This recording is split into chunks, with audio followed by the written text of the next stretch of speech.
Bueno, la termodinámica clásica se encarga de relacionar las diversas formas de energía, incluido el calor y el trabajo. Y en esta parte vamos a hacer una serie de capítulos sobre la primera ley de la termodinámica. Hacemos una pequeña introducción con conceptos básicos. Vamos a distinguir procesos reversibles e irreversibles. Un proceso reversible es un proceso ideal. Se le llama así porque es un proceso de cuasi equilibrio, donde el avance del sistema es tan lento que es como si se moviera de un pequeño estado de equilibrio a otro lindante muy cercano. En un ejemplo de la compresión de un gas, si tenemos un gas dentro de un recipiente y ponemos una pieza más a la que tiene, es un cambio brusco y es un proceso irreversible. En cambio, si lo que tenemos es arena y vamos tirando de a poquito granitos de arena, lentamente el gas va bajando y cada estado parecería de equilibrio muy cercano al anterior. Evidentemente que no es estrictamente cierto porque si fuera de equilibrio no se movería. Por eso muchos más que reversible le llaman un cambio cuasi estático. La mayoría de los procesos en la naturaleza son irreversibles y tienen una dirección privilegiada en el tiempo. Ocurre una dirección y solo unos pocos procesos se les puede llamar reversibles. Por ejemplo, la descomposición radiactiva de un elemento, una vez que ocurrió, no retrocede. O sea, un núcleo A se transforma en núcleo B, entonces A está en el pasado, B está en el futuro. Lo mismo pasa si calentamos un metal porque estamos haciendo un agujero con una mecha. Esa dirección no se puede revertir. Pero hay fenómenos como por ejemplo la oscilación de un péndulo, donde da lo mismo si el péndulo en una posición es antes o después. Entonces hay formulaciones físicas que son independientes del tiempo, como lo hace toda la mecánica clásica de Newton y hasta la mecánica cuántica, y hay procesos donde no, donde el tiempo es vital para determinar el orden en que ocurren los procesos. Prigogine, en su libro El fin de las certidumbres, los procesos irreversibles implica una rotura de la simetría temporal. Ilya Prigogine fue premio Nobel de Química por su termodinámica de los procesos irreversibles.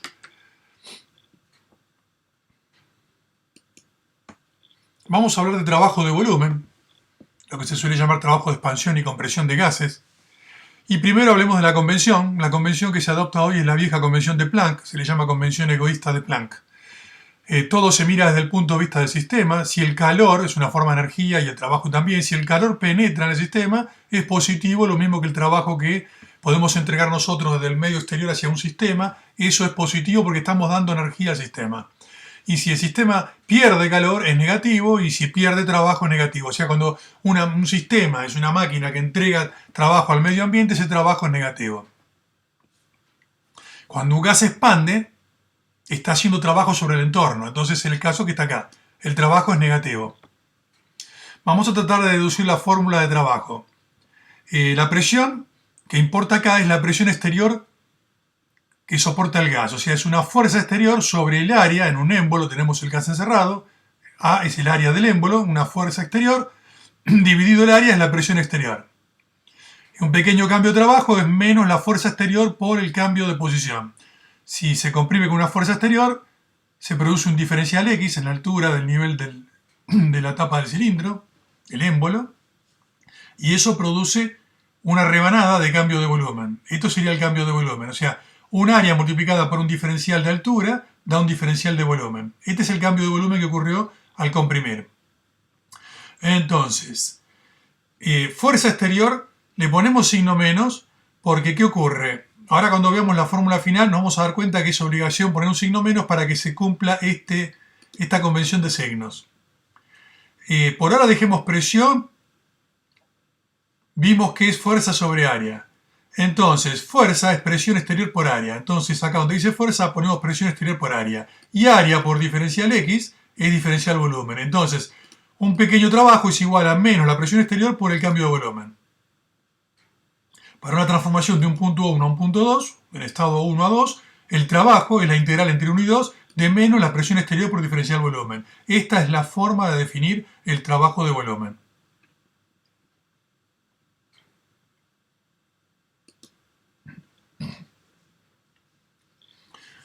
Vamos a calcular el trabajo de volumen en distintos procesos. Pensemos primero en un proceso isobárico a presión exterior constante. Presión constante Supongamos que el gas pasa de un estado 1 a un estado 2, con un volumen 1 y un volumen 2. El trabajo entre 1 y 2 es menos P exterior por diferencial volumen. Como la presión exterior es constante, sale fuera la integral y queda la integral diferencial volumen, y esto es volumen 2 menos volumen 1. Volumen 2 menos volumen 1 menos presión exterior, o sea, menos presión exterior por delta V. ¿Cómo es el volumen 2 y el volumen 1? Si se está expandiendo, el volumen 2 es más grande que el volumen 1. Entonces V2 menos V1 da positivo. La presión es positiva y como tiene un signo adelante menos, da negativo. O sea, el trabajo es negativo y es lógico porque se está expandiendo, está haciendo trabajo sobre el exterior. Entonces, el menos en la definición es la manera que hacemos para que el cálculo del trabajo dé el signo que corresponde a la convención. En un proceso isotérmico a temperatura constante, entre 1 y 2, acá tenemos un isoterma, puede ser de dos formas distintas. Puede ser en un proceso irreversible o en un proceso reversible. En un proceso irreversible a temperatura constante, pero contra una presión exterior constante, lo que va en la fórmula es la presión exterior. Ahora vamos a ver el cálculo. Y acá pasa que la presión del gas y la presión exterior bajan gradualmente las dos. Al ser un proceso reversible o lento o cuasi estático, la presión del gas se va acomodando momento a momento a la presión exterior, que va cayendo hasta el valor final. Entonces los cálculos son distintos a pesar de ser los dos procesos isotérmicos. En el proceso irreversible, la presión del gas, que es P, no es igual a la presión exterior y entonces simplemente el trabajo es menos la presión exterior por delta V. En el caso de calcularlo en un proceso reversible, la presión exterior se puede reemplazar por la presión del gas, porque son iguales. Y la presión del gas es nRT sobre V para un gas ideal.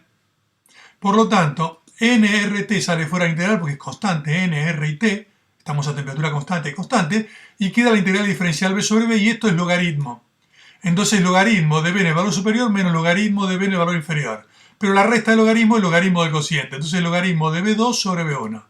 Esta ecuación permite calcular el trabajo en un proceso isotérmico reversible, o sea, cuasi estático. En un proceso isocórico o isométrico, el volumen es constante. Si el volumen es constante, no hay cambio de volumen, el diferencial volumen es cero, y por lo tanto el trabajo es cero. No hay trabajo de volumen en procesos que ocurren a volumen constante. Otra variable que es muy importante y solamente la mencionamos por ahora es la energía. La energía de un sistema se compone de la energía cinética, de la energía potencial y la llamada energía interna de las moléculas.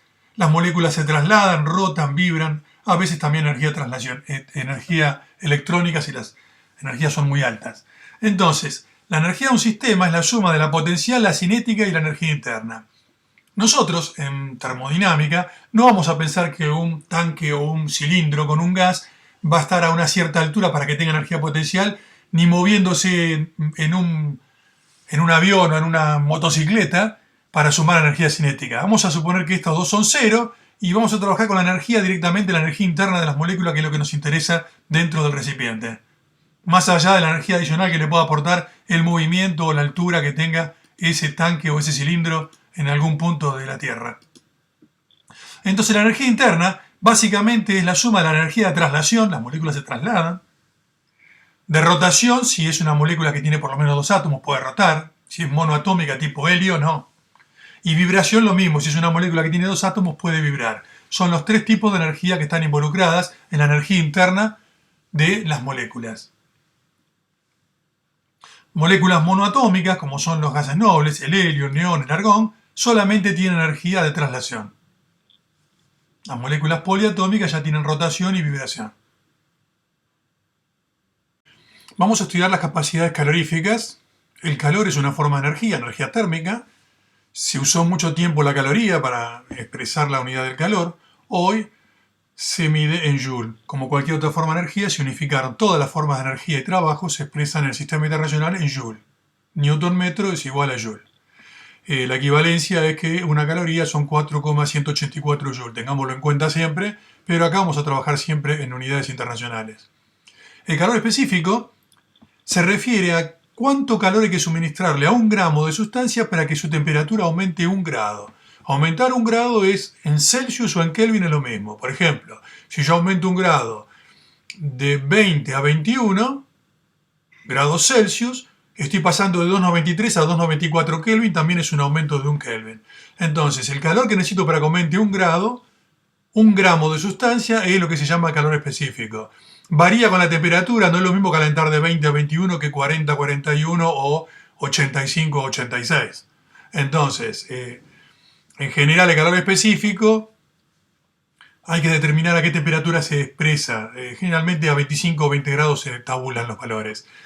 Se puede calcular dividiendo el calor por la masa y el cambio de temperatura que ocurrió. Entonces, si nosotros tenemos cuánto calor entregamos a una cierta masa y vemos el cambio de temperatura, al dividir nos da cuánto calor por unidad de masa, por gramo, y por unidad de temperatura, por Kelvin. Entonces, Joule por kilogramo por Kelvin, si está en el sistema internacional la masa es kilogramo, y en unidades habituales sería caloría por gramo por grado.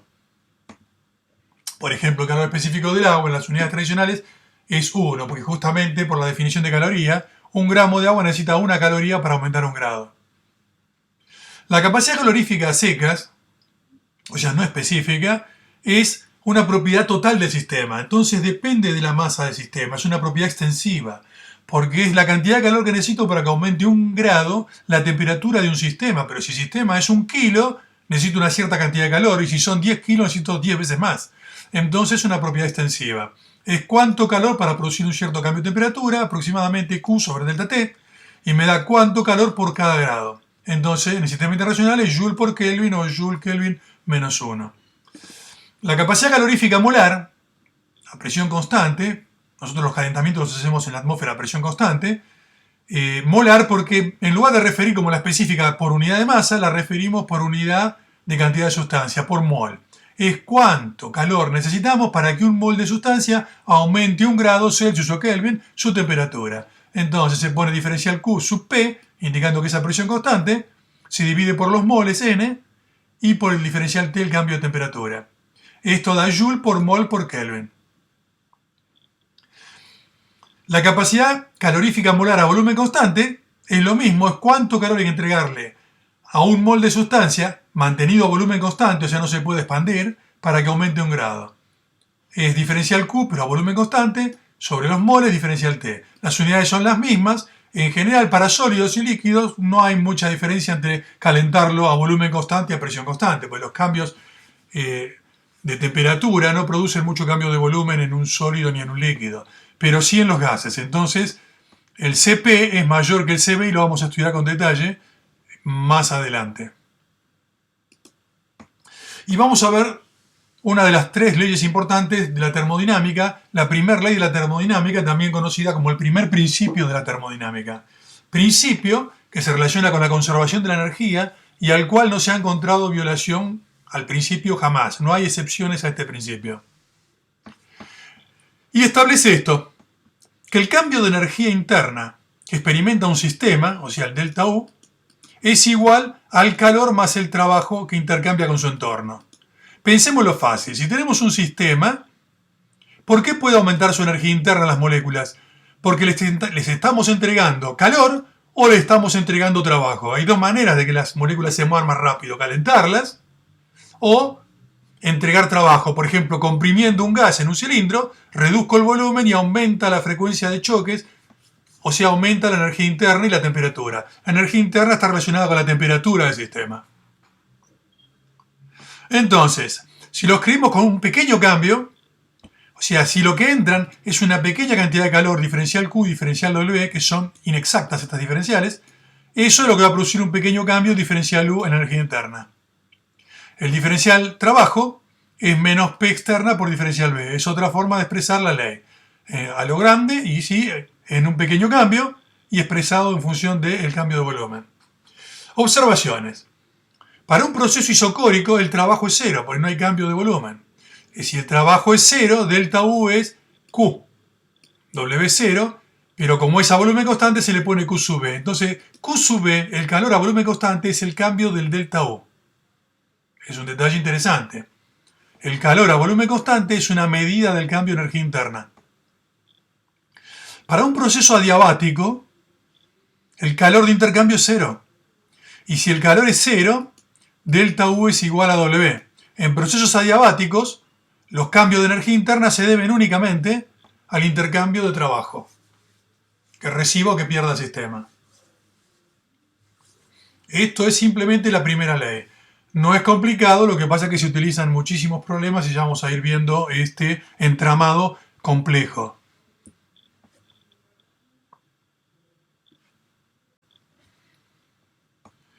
Vamos a ver qué ocurre con la primera ley si hacemos una transformación reversible a presión constante.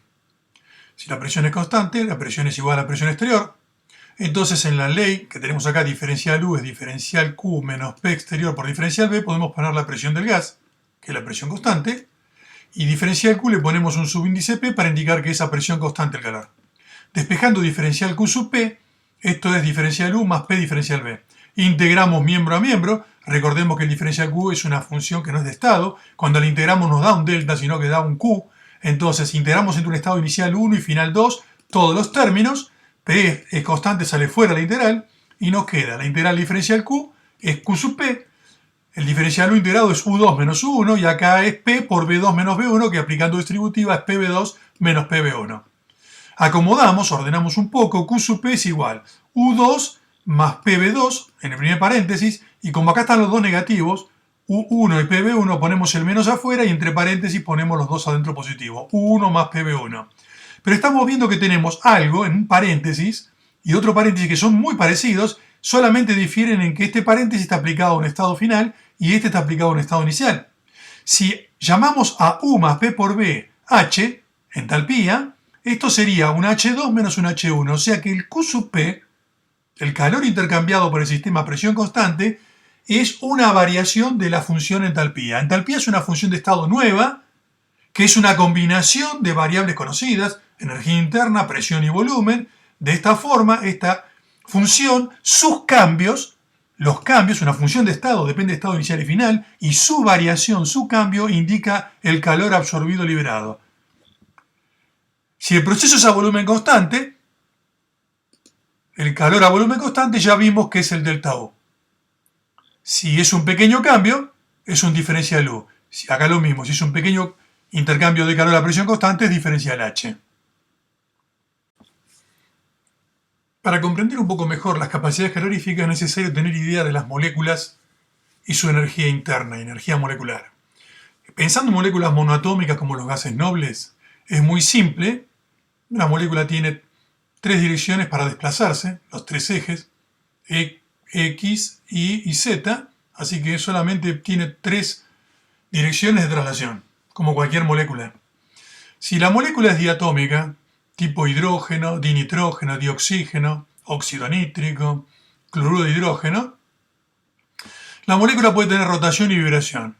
Rotación puede tener en cualquiera de los ejes, por ejemplo en este eje que está acá, entonces la molécula rotaría así, en un plano horizontal, o en este eje que está acá y rotaría así. Lo que no puede tener es rotación en el eje en que unen los dos átomos, porque ahí no se vería ninguna rotación. Así que hay 2 grados de libertad de rotación. Tiene 3 traslaciones, toda molécula tiene las 3 direcciones del espacio para trasladarse, X, Y, Z. Esta no tiene rotación ni vibración, pero esta tiene 2 grados de libertad de rotación en los dos ejes que no coinciden con el eje que está acá. Por ejemplo, acá sería rotación en el eje X y en el eje Z. Y además tiene las vibraciones. Este enlace se puede expandir, se aleja y se acerca, se aleja y se acerca. Una contracción continua, son las vibraciones. O sea que hay un grado vibracional. Si trabajamos con moléculas triatómicas, lineales, tipo dióxido de carbono, sulfuro de carbono, tenemos 3 grados de libertad de traslación como cualquier molécula. La traslación en cualquier eje, en el eje X, en el eje Y, en el eje Z. La rotación lo mismo que antes, puede rotar en cualquiera. Así que hay 2 grados de rotación, si gira en el eje Z y en el eje X. Y tiene 4 formas de vibración. Tiene esto que es la extensión simétrica, o sea, se estira de los dos lados y se acorta, se estira y se acorta. Acá es al revés, es antisimétrica, se acorta un enlace y se estira el otro. Y después se acorta el primero y se estira el segundo.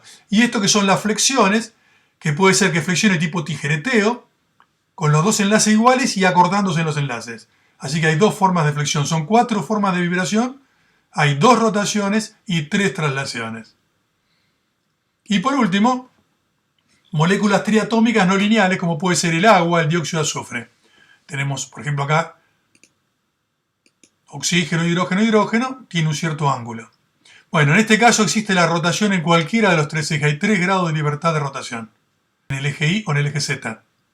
Hay 3 grados de libertad de traslación, como toda molécula, y hay 3 formas de vibración.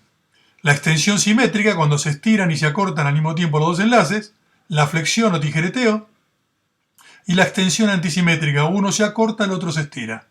Por ejemplo, este viene para acá, este se estira con el azul, y el rojo, este se viene para acá y este se estira. Cada posible traslación en los ejes X y Z es un grado de libertad traslacional. Cada tipo posible de rotación es un grado de libertad rotacional. Y cada posible modo de vibración es un grado de libertad vibracional. Para moléculas poliatómicas con n átomos, los grados de libertad vibracional, vamos a llamarle phi vibracional, viene dado por una fórmula que es 3n-5 si la molécula es lineal. Y 3n-6 si es no lineal. O sea, la molécula lineal tipo dióxido de carbono, si dióxido de carbono tiene un carbono y 2 oxígenos, el número de átomos es 3. Entonces 3 por 3 es 9, menos 5 son 4 grados de vibración para la molécula lineal, grado de libertad. Y para la no lineal tipo agua es 3 por 3, 9, el agua tiene también 3 átomos, 2 hidrógenos y un oxígeno, 3 por 3, 9 menos 6, 3, tiene 3 grados de vibración, de libertad vibracional.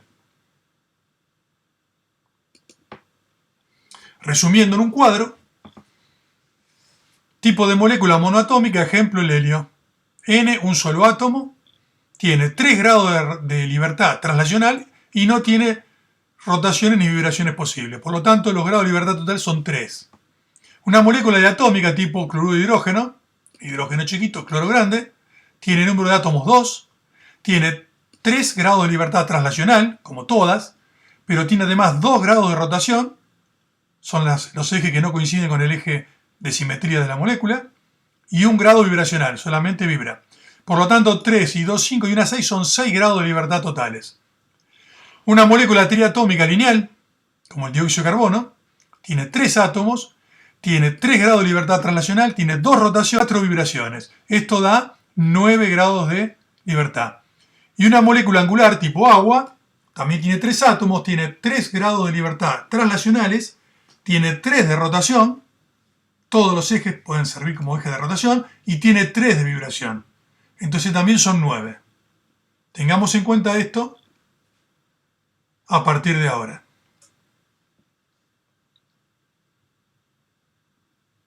Volvemos sobre las capacidades caloríficas. Las vamos a relacionar con los grados de libertad de las moléculas.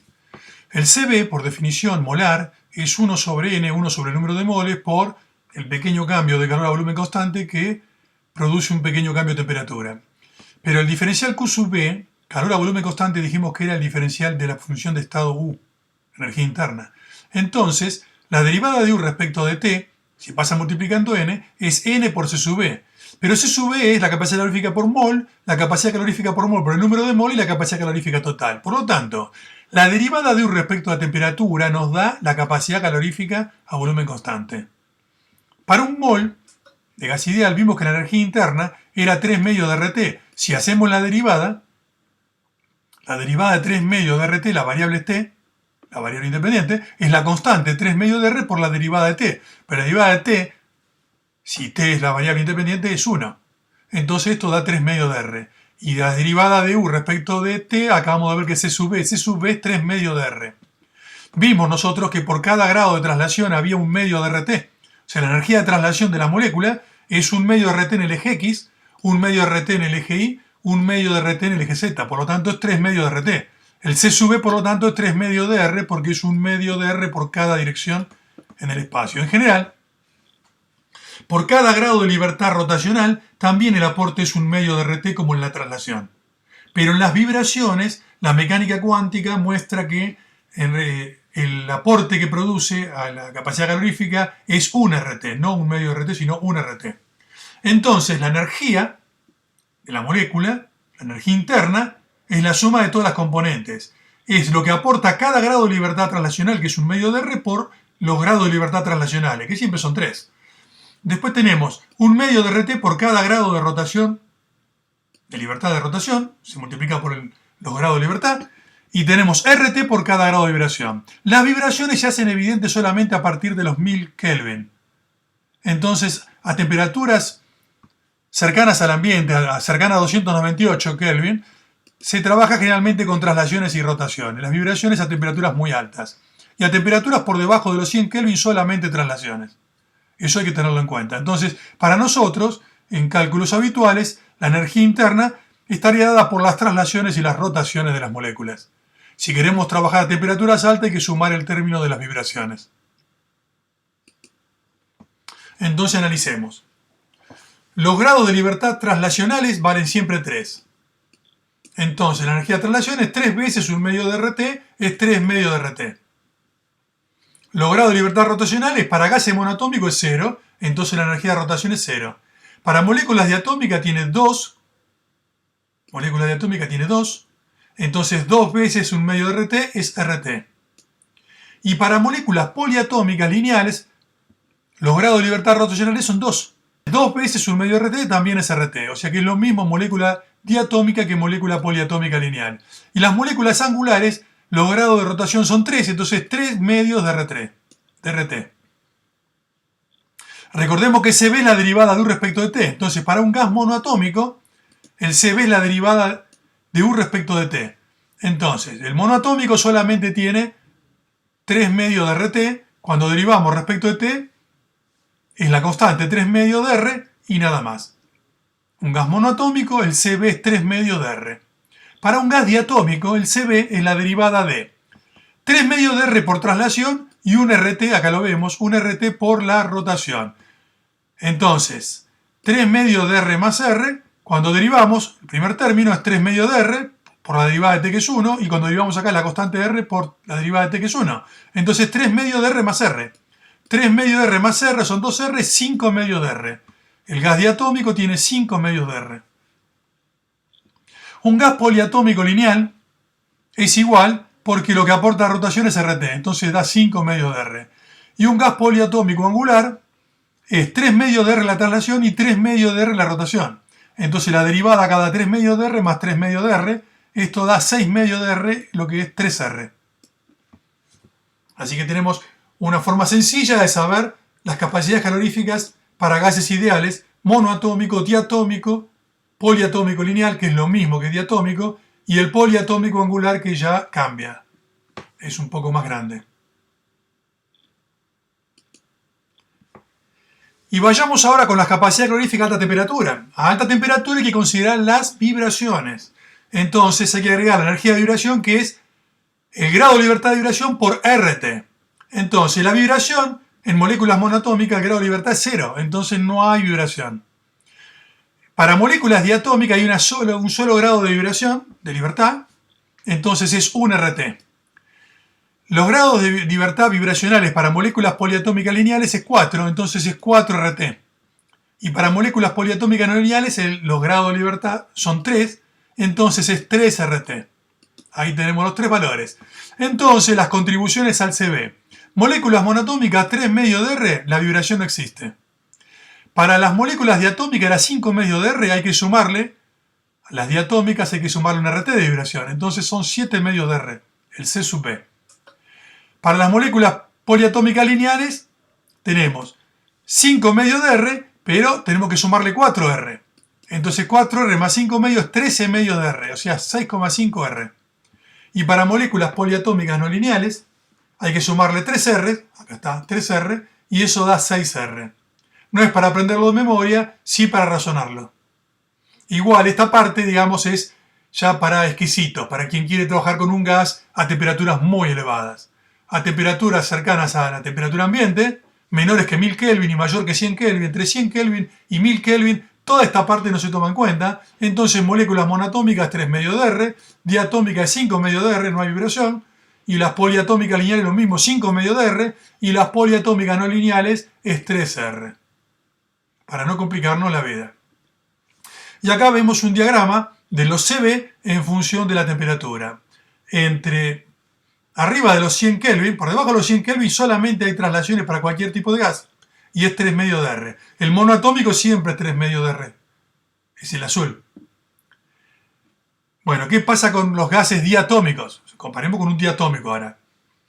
El diatómico a partir de 100 Kelvin para arriba empieza a subir, porque hay contribuciones de rotación, acá es solamente traslación. Está la rotación que aporta su parte, y a partir de 100 Kelvin para arriba, especialmente de 298 y hasta 1000 Kelvin, ¿sí? El gas pasa a ser, si es diatómico, es 5 medio de R, si es monoatómico es 3 medio de R. Si nos queremos ir a temperaturas más altas, ya el Cb pasa a ser 7 medios de R.